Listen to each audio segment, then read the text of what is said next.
Deborah sat beneath the palm tree that bore her name, delivering judgments for the people of Israel. Could a woman, in a male-dominated society, truly lead a nation with wisdom and power? Her role as both judge and prophetess was unprecedented. The Israelites, having forsaken God, were suffering under the cruel oppression of Jabin, the Canaanite king, and his fearsome general Sisera. Could Deborah, despite the odds, rally a demoralized nation to rise against such a formidable foe? She had already proven her wisdom in judicial matters, but the battlefield was an entirely different challenge. Could she hear the call to lead Israel into battle as well as into righteousness? 1. Deborah's unlikely rise to power. The people had cried out to God for deliverance from Jabin's tyranny, and God had answered through Deborah. Could a woman, in a position traditionally held by men, become the instrument of divine justice? Deborah knew the weight of her calling. She was not just a judge, she was a prophetess, speaking with the authority of Yahweh. Could her faith in God's promise overcome the fear that gripped the hearts of her people? The Canaanites had chariots of iron, 900 of them, and Sisera had never tasted defeat in battle. Could Deborah, with no military experience, inspire the kind of courage needed to face such overwhelming odds? Israel had no standing army, no seasoned warriors. Could a ragtag group of Israelite tribesmen stand a chance against the well-equipped forces of Sisera? Deborah's task was daunting, but she had no doubt that God had given her this mission. Could a woman of faith, against all societal expectations, lead men into battle? Her role was more than just prophetic, it was deeply personal. Could Deborah's unwavering belief in God's power be the key to Israel's survival? The enemy was strong, but Deborah knew that the God of Israel was stronger. Could her leadership be the catalyst for the miracle Israel so desperately needed? As she sought God's guidance, a vision came to Deborah, a clear directive. Could this be the moment when a woman would stand as the military leader Israel so desperately needed? She summoned Barak, the son of Abinoam, a seasoned warrior from the tribe of Naphtali. Could Barak, despite his experience, trust the leadership of a woman in such a critical battle? Deborah spoke with authority. Has not the Lord, the God of Israel, commanded you? Go take 10,000 men from Naphtali and Zebulun and lead them to Mount Tabor. I will lead Sisera into your hands. Could Barak accept this call, or would his faith falter in the face of such odds? To the reluctance of Barak, a leader's doubts. Barak, though a proven warrior, hesitated. Could he truly trust that victory would come through the leadership of a woman, even one as revered as Deborah? His doubt was not in Deborah's wisdom, but in the unconventional nature of the command. Could a man who had fought in countless battles place his faith in a strategy led by a woman who had never lifted a sword? Barak's reluctance was palpable. He respected Deborah's role as a prophetess, but to lead an army on her word alone? Could his doubt jeopardize the mission, or would he find the faith to follow? If you go with me, I will go, Barak told Deborah. But if you don't go with me, I won't go. Judges 4:8. Could Barak's demand for Deborah's presence be a sign of weakness, or was it a reflection of the trust he placed in her divine insight? Deborah's response was both firm and prophetic. I will go with you, but because of the course you are taking, the honor will not be yours, for the Lord will deliver Sisera into the hands of a woman. Judges 4:9. Could this prophecy mean that Deborah herself would claim the final victory, or did God have another plan in store? Barak's hesitation mirrored the fear and uncertainty that had gripped Israel for 20 years under Jabin's oppression. Could a man so burdened by past defeats lead Israel to victory, or did God require something greater from him? Barak agreed to go, but only if Deborah accompanied him. Could this be a sign of his faith in Deborah's leadership, or was it a reflection of his need for reassurance? The relationship between the two was complex. Deborah's role as judge and prophetess commanded respect, but Barak's hesitation introduced a tension that would shape the coming battle. Deborah agreed to accompany Barak, but the stakes had now changed. Could Barak, knowing that the glory would not be his, still lead with the courage required for such a mission? The weight of Deborah's prophecy hung over him. Victory would come, but the honor would go to a woman. Could Barak accept that his legacy might be overshadowed by a prophecy fulfilled through the actions of another? The battlefield was no longer just a place of war. It had become a stage where God's power and the dynamics of human leadership would be tested. The Israelite forces gathered, 10,000 strong, from the tribes of Naphtali and Zebulun. Could such a small army, armed with little more than faith and the word of a prophetess, stand against Sisera's 900 iron chariots? Barak's men, though willing, were not seasoned soldiers. Could the courage of a prophetess be enough to inspire men to fight against impossible odds? Deborah, standing beside Barak, knew that this battle was not just about Israel's freedom, it was about demonstrating that God's power could work through the most unlikely of leaders. Could Israel's deliverance come through a woman's faith when men hesitated? The march to Mount Tabor was filled with anticipation. Could the Israelites, who had suffered so long under Sisera's oppression, finally believe in the possibility of victory? The mountain offered strategic advantage, but the real battle would be fought on the plains below, where Sisera's chariots could easily overpower Israel's foot soldiers. Could Barak, with Deborah by his side, lead his men into a battle that seemed lost before it even began? Every step toward Mount Tabor was a step toward destiny. Could Israel finally see the hand of God move on their behalf through the leadership of an unconventional warrior? Deborah's presence was more than symbolic. It was the manifestation of God's promise. Could Barak, though a warrior in his own right, draw strength from the faith of the woman who had called him to this mission? As they prepared for battle, Deborah's confidence in God's deliverance never wavered. Could her unshakable faith inspire an army to believe in the impossible? The forces of Sisera were closing in, and the time for doubt was over. Could this be the moment when God would show that his power transcended gender, military strength, and human expectation? 3. The battle begins, against impossible odds. The morning mist hung low over the plains as Sisera's army advanced. Could a nation that had been oppressed for 2 decades find the strength to stand against such overwhelming force? The sound of iron chariots filled the air, and Sisera, confident in his superior numbers and technology, prepared for an easy victory. Could he have anticipated that the battle would not be decided by numbers, but by divine intervention? From Mount Tabor, Deborah and Barak looked down on the approaching army. Could this be the moment when Israel would see the hand of God move on their behalf? Deborah, unwavering in her faith, turned to Barak and spoke the words that would ignite the battle. "Go, this is the day the Lord has given Sisera into your hands. Has not the Lord gone ahead of you?" Judges 4:14. Could Barak, despite his earlier hesitation, now charge into battle with the confidence that victory was already assured? As the Israelites descended from the mountain, the odds were still against them. Could faith truly be enough to overcome Sisera's chariots of iron? The battle had begun, and the outcome would not be decided by human strength alone. Could the God of Israel, who had delivered his people time and again, do so now through the leadership of a woman? As Barak's forces charged, something unexpected happened. Could nature itself be the weapon God used to turn the tide of battle? The heavens opened, and a torrential downpour transformed the battlefield into a muddy quagmire. Sisera's chariots, once the symbol of his invincibility, became useless in the mire. Could Sisera, in all his military prowess, have foreseen that his greatest strength would become his downfall? The Israelites, on foot, now had the advantage. Could Deborah's prophecy be unfolding before their very eyes? Sisera, realizing the tide had turned, abandoned his chariot and fled on foot. Could a general so feared and revered accept the humiliation of defeat, especially at the hands of a woman-led army? His forces, once invincible, were now in disarray, and the Israelites pursued them with relentless determination. Could Barak, now fully trusting in Deborah's prophecy, lead his men to total victory? The battlefield, once dominated by Sisera's iron chariots, was now littered with the remnants of his shattered army.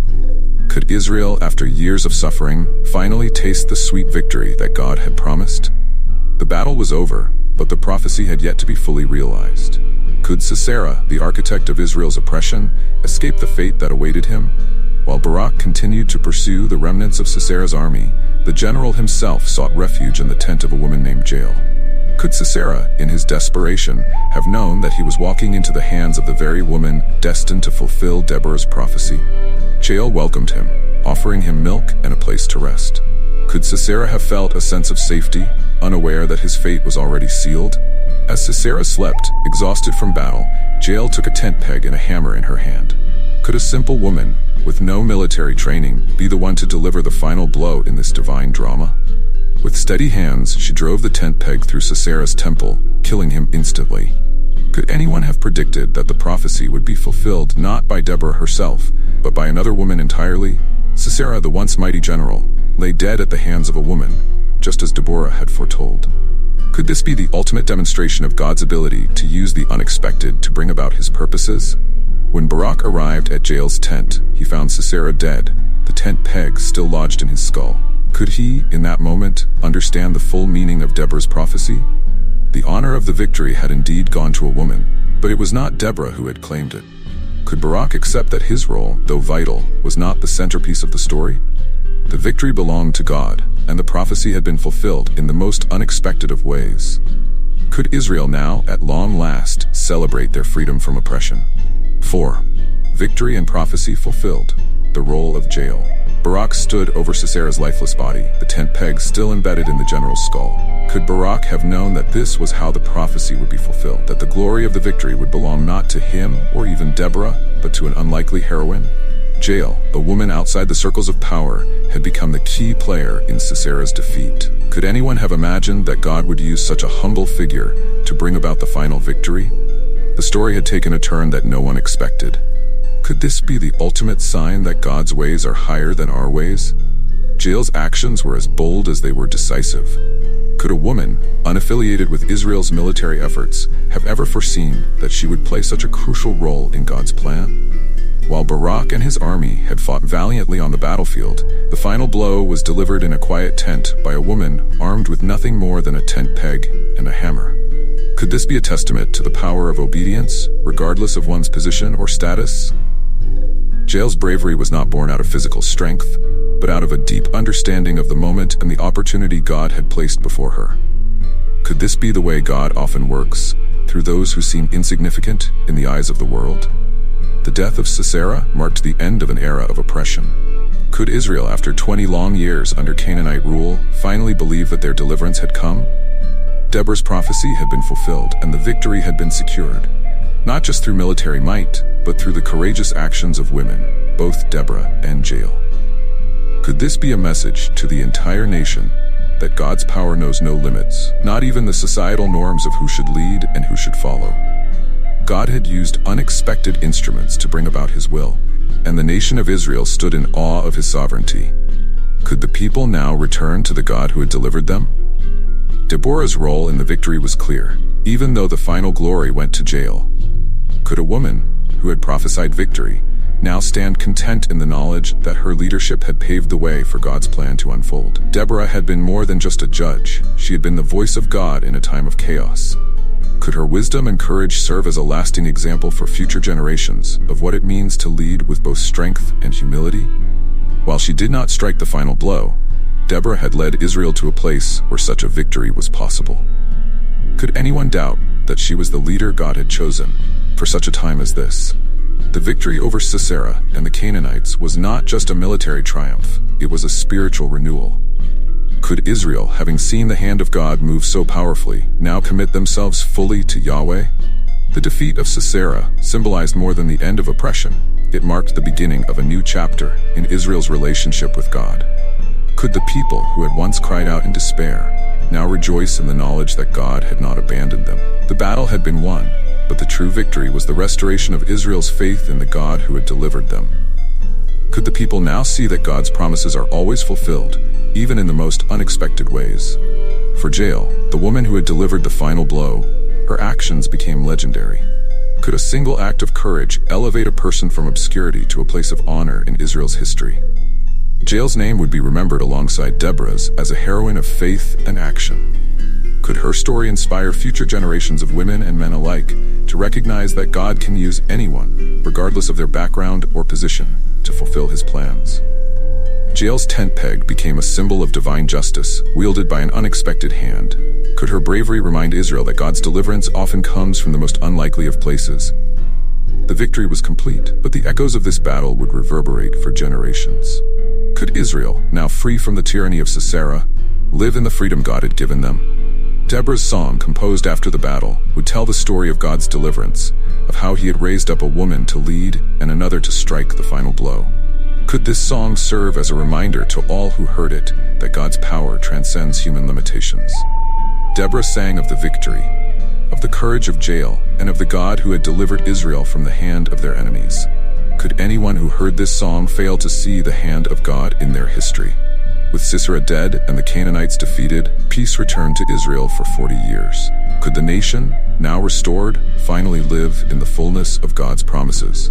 Deborah's leadership had brought about a time of unprecedented peace, and her name became synonymous with wisdom, courage, and faithfulness. Could the people of Israel, under her guidance, learn to trust in the God who had delivered them through such unlikely means? The battle was over, but the lessons of faith, courage, and divine providence would remain. Could Deborah's story inspire generations to come, reminding them that God's ways are always higher and his plans always perfect? 5. Deborah's Song, a tribute to divine justice.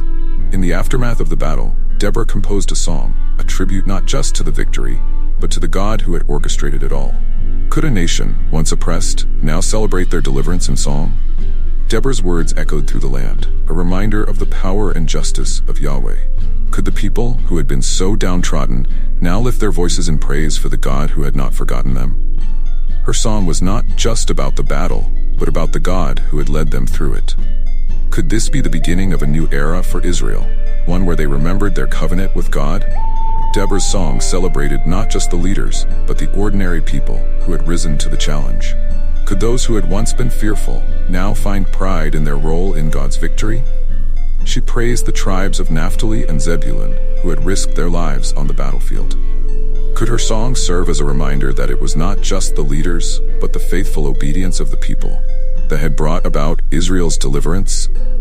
The song was a testament to the collective courage of a nation that had found its way back to God.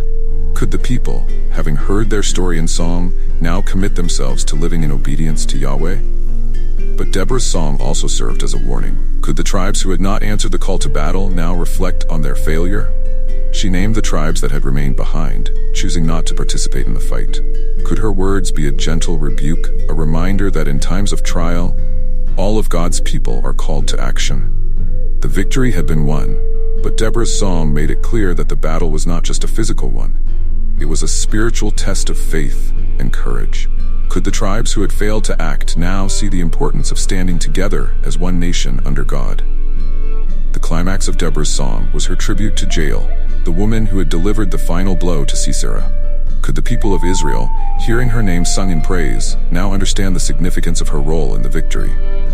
Deborah called Jael most blessed of women, Judges 5:24, elevating her to a place of honor in Israel's history.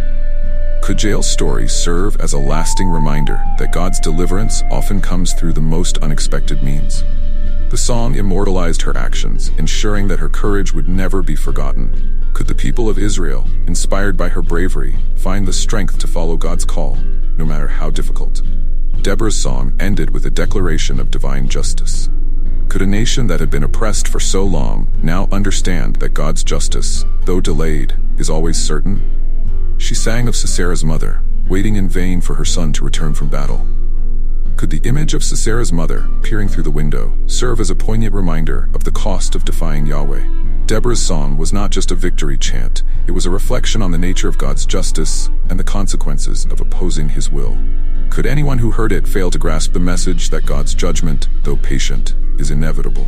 The final verse of Deborah's song was a prayer for Israel's future. May all who love you be like the sun when it rises in its strength. Judges 5:31. Could this be a blessing for a nation now emerging from the darkness of oppression into the light of God's favor? Deborah's leadership had brought about a time of peace, but the song looked forward to a future where Israel would continue to walk in obedience to God. Could the people, having seen the power of God at work, now commit themselves to living in the light of his truth? The battle was over, but the journey of faith was just beginning. Could Israel, under Deborah's guidance, find the strength to remain faithful to Yahweh? Deborah's song echoed through the generations, a reminder of the victory that had been won and the God who had delivered them. Could future generations, hearing this song, draw strength from the story of a woman who had led Israel to victory? Her song, like her leadership, was a testament to the power of faith, courage, and divine justice. Could Israel, having experienced such a profound deliverance, now live in a way that honored the God who had saved them? Deborah's legacy was not just in the battle she had won, but in the faith she had inspired. Could her story continue to inspire those who, like her, are called to lead in difficult times? 6. Deborah's legacy of faith and leadership. Deborah's life and leadership stand as a testament to the power of faith, courage, and obedience to God's call. Could anyone who hears her story doubt the impact that one person fully committed to God can have on an entire nation? As both a judge and a prophetess, Deborah broke through societal norms to lead Israel in a time of crisis. Could her example inspire future generations of leaders, men and women alike, to follow God's call, no matter how unconventional it may seem? Her legacy is one of strength, wisdom, and unwavering faith. Deborah's leadership not only brought about a military victory, but also a spiritual renewal for Israel. Could her story serve as a reminder that true leadership is not just about strategy, but about aligning one's actions with the will of God? Deborah's courage to step into a role traditionally reserved for men was not born out of ambition, but out of a deep sense of calling. Could her example encourage others to break free from societal expectations and follow God's direction, even when it defies convention? Her life challenges us to see leadership as a divine calling, open to anyone willing to listen to God's voice. Her victory over Sisera was not just a triumph of military might, but a victory of faith. Could the faith that sustained Deborah through times of uncertainty and doubt inspire us to trust in God's promises, even when the odds seem insurmountable? Her story shows that God's power is not limited by human expectations or limitations. Could her faith in God's deliverance serve as a model for how we too can face the challenges of life with confidence in God's sovereignty? Deborah's legacy is a reminder that faith, when combined with action, can bring about incredible results. The relationship between Deborah and Barak serves as a powerful example of how different gifts and callings can work together to accomplish God's purposes. Could their partnership, though marked by tension, show us the importance of collaboration in leadership? Deborah's prophetic insight and Barak's military experience, when combined, led to Israel's deliverance. Could their story teach us that God often calls us to work alongside others to fulfill His plans? Deborah's leadership was not diminished by Barak's role, and Barak's courage was not overshadowed by Deborah's prophecy. Could their story inspire us to recognize the value in both spiritual and practical gifts? Deborah's song, recorded in the book of Judges, stands as one of the oldest pieces of Hebrew poetry. Could this song, passed down through generations, continue to inspire faith and courage in the hearts of God's people? The words of her song celebrate not just the victory over Sisera, but the justice and righteousness of God. Could her song be a reminder to us that all victories, both great and small, belong to the Lord? Deborah's song continues to echo through history, reminding us that God is always at work, even when His ways defy our expectations. As Israel entered a time of peace, Deborah's legacy lived on. Could the peace that followed her victory serve as a testament to the lasting impact of godly leadership? Deborah's story is a reminder that true peace comes not just from military triumph, but from a heart aligned with God's will. Could her leadership during a time of crisis show us that the best leaders are those who seek not their own glory, but the glory of God? Deborah's faith, courage, and wisdom brought peace to a troubled nation, and her legacy continues to inspire those who seek to lead with integrity and faithfulness. Deborah's story is one of breaking boundaries, defying expectations, and trusting in the power of God. Could her example encourage each of us to step into the roles that God has called us to, no matter how unconventional they may seem? Whether in times of peace or crisis, Deborah's life shows us that God's plans often come through the most unexpected means. Could her story be a reminder that God's call is not limited by gender, background, or societal norms? Deborah's leadership was a gift to Israel, and her faith was a gift to future generations. Deborah's legacy as a judge, prophetess, and leader of Israel continues to inspire today. Could her life be a testament to the fact that when we trust in God's promises, we can overcome any challenge? Deborah's story challenges us to lead with courage, to act with faith, and to trust in God's plans, even when they defy human expectations. Could we, like Deborah, rise to the challenges set before us, confident in the knowledge that God is with us every step of the way? Her life is a powerful reminder that with God, all things are possible. Deborah's story is one of courage, faith, and the willingness to step into the unknown. What about you? Have you ever felt called to something greater but hesitated because it didn't fit with societal expectations? Could Deborah's life inspire you to trust in God's plans, even when they seem unconventional? Her leadership shows us that God often calls us to break through boundaries, to rise above fear, and to lead with faith. If this story moved you, don't stop here. Subscribe to our channel for more inspiring biblical narratives and reflections. Share your thoughts. How has Deborah's story challenged your understanding of leadership and faith? Let us know in the comments below, and let's discuss how we can apply these lessons to our own lives. How will you step into the role God has called you to today? Comment below.